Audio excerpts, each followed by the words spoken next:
Hello everyone and welcome back to the A group of the 2020 Chessable Masters. Is the second game between Magnus Carlsen and Hikaru Nakamura. The first game ended in a draw between the two of them where Nakamura had the white pieces and now Magnus has the white pieces. And as Nakamura won their previous match, Carlsen will definitely be looking for ways to get back at him. However, I don't think they'll be trying all that hard as this is still the preliminary stages of the tournament.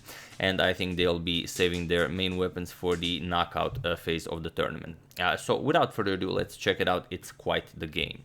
And if you want to check it out, I will put a link to it in the description below. It will be the first thing you see. Adam Genesis made a nice time-lapse video of drawing a portrait of me. So if you're interested in stuff like that, do check it out. Now, getting back into this game, Magnus opens with d4, as he usually does against Hikaru. We have knight to f6 and now c4. We have e6, knight to f3, and of course d5, the queen's Gambit Declined, is on the board. We have knight to c3, and bishop to e7, and of course Magnus goes for his bishop to f4. We have castles by Hikaru and a3 now. Knight b to d7, and here knight to b5. It's a popular line for blitz and rapid games, as you are already attacking the c7 pawn here. So knight to e8, defending it, and now just e3. And here Nakamura took some 3.5 minutes to remember, the line, how it goes and stuff. And in the end, he decided for d captures on c4. Sometimes a6 was played before this capture, so you kick away the knight, but Nakamura decides to go for the capture first. So we have bishop captures on c4. So white is very happy. He doesn't have to lose a tempo by developing a bishop and only then recapturing. White gets to develop by immediately recapturing. And here, there are some games in the database where a6 is played or even knight to d6, but the move Nakamura plays is a new move, so already as of move 9 we have a completely new move. So c5 is on the board, going after the center, and Magnus captures here. We have d captures on c5, he frees the d4 square for his knight, so on a6 he doesn't have to retreat to c3. Nakamura challenges the knight, and now knight back to d4 instead of c3. We have bishop captures, Nakamura recaptures, and now Magnus castles to safety. We have queen to e7, and here it was Magnus who took quite some time to decide on his next move, maybe some 3, also maybe even 4 minutes, and he goes for rook to c1. He wants to bring the bishop back, let's say to a2, and the bishop on a2 will be very strong. If you want, you can shift it to, not there obviously, but you can shift it to b1 to be used for attacking purposes, and you really want to free up the c file for your rook. So bishop to d6, challenging white's strong dark square bishop, and now just bishop back to a2. Magnus played this very quickly, so he knows what the position is about. And here, if you capture here, yes, you mess up white's pawns here, but it doesn't really matter. You still control the e5 nicely, and after, let's say, knight d to f6 or something, you can just go rook e1, and you still have a very comfortable game. f5 could also be an idea. You could shift the bishop here, again, use it for attack. Knight to g5 may be played. So very, very comfortable position for white, and black still needs to develop the queen side. So here Nakamura goes knight d to f6 right away, and just knight to e5. And here again Nakamura took some time, and what you should do here for black, well, you could try a lot of things, but the g5 looks very strong here. Since white cannot capture, the knight would be hanging here, you'd have to go back, and then knight to e4 will challenge the bishop, and the black should get a very comfortable game here.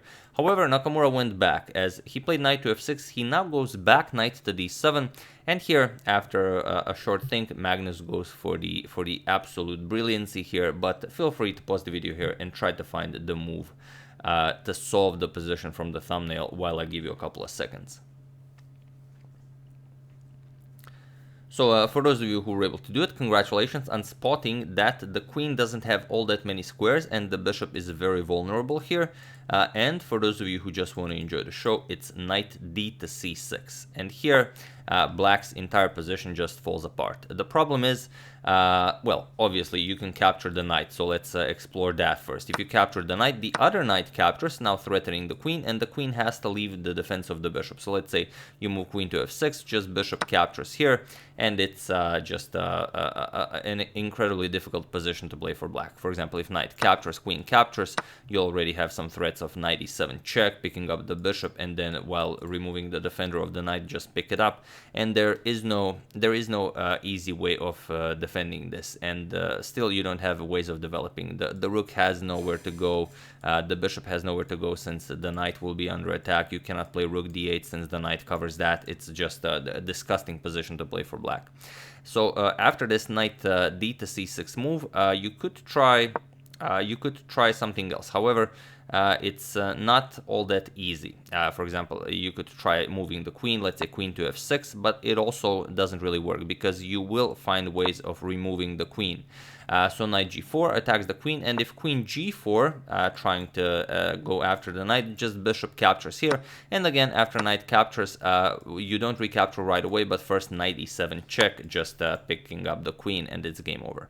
So here, after knight d to c6, Hikaru played queen to h4 instead. He has to try something, but now Magnus continues to go after the queen. Bishop g3, we have queen back to g5, and now again h4, pushing the queen away from this dark square diagonal. Now queen to f6, and now finally knight to g4, and now the queen has to move. So queen captures on b2 here. At least now this comes with an attack on the bishop, but now bishop captures on d6 with an attack on the rook here.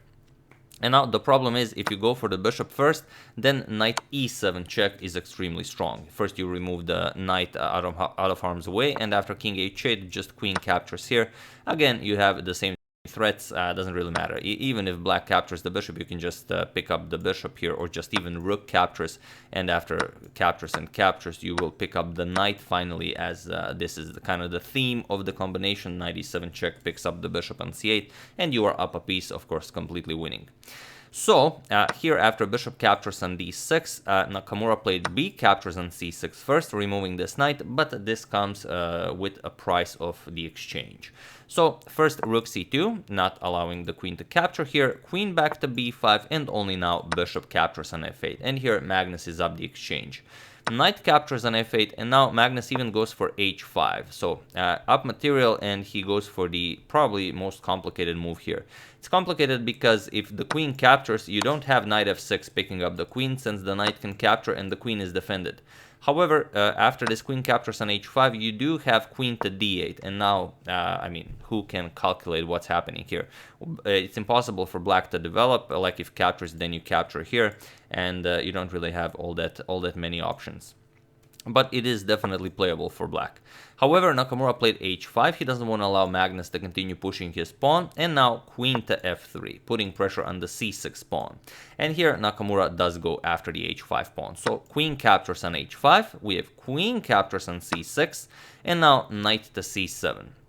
Just getting the knight out of harm's way, hopefully sacrificing this knight, and then you want to pick up the knight on g4. But Magnus just goes back, queen to f3.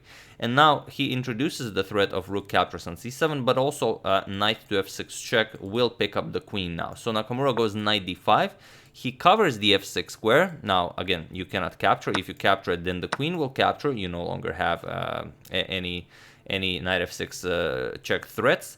So instead, after knight to d5, we have e4 by Magnus. And now it's all over. You cannot move the knight, otherwise knight f6 check picks up the queen.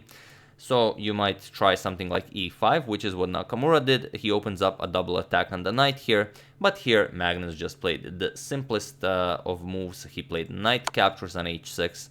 And it was in this position that Hikaru Nakamura resigned the game on move 28, as there is nothing more to be done here. You cannot capture with the pawn, otherwise you lose the queen, and after you capture with the queen, or move the king, doesn't really matter, you also lose the queen. So you have to capture with the queen to get the queen out of harm's way. But now after bishop captures on d5, everything is hanging and there is no move. So the rook is hanging, the f7 pawn is hanging. You cannot defend against both threats. If rook to a7, then the bishop hangs, and c8, it's just unplayable. So really amazing game, and it's hard to say what happened here. It all comes down to that moment after this knight to e5 move. Hikaru played knight f6 and then knight back to d7, tried to get Magnus to probably go back with knight to f3 or something. But yeah, it was probably this g5, and this is good for black. Other than that, not really. So yeah, that's the game. I do hope you enjoyed it. I would like to thank Juan Vicente Alvarez, Robert Irmal, Alex Wolf, Barry Bloom, and Thomas Dube, and all of you who joined the memberships program. Like I said, we do not have enough space on the interface, but the agadmator.com is coming, so no worries. So yeah, as usual, you can check 2 of my previous videos here. Thank you for watching, and I will see you soon, continuing the coverage of the 2020 Chessable Masters, checking up on your wonderful suggestions, and whatever else happens in the chess world. So thank you all, I will see you soon, and have an excellent rest of your Monday.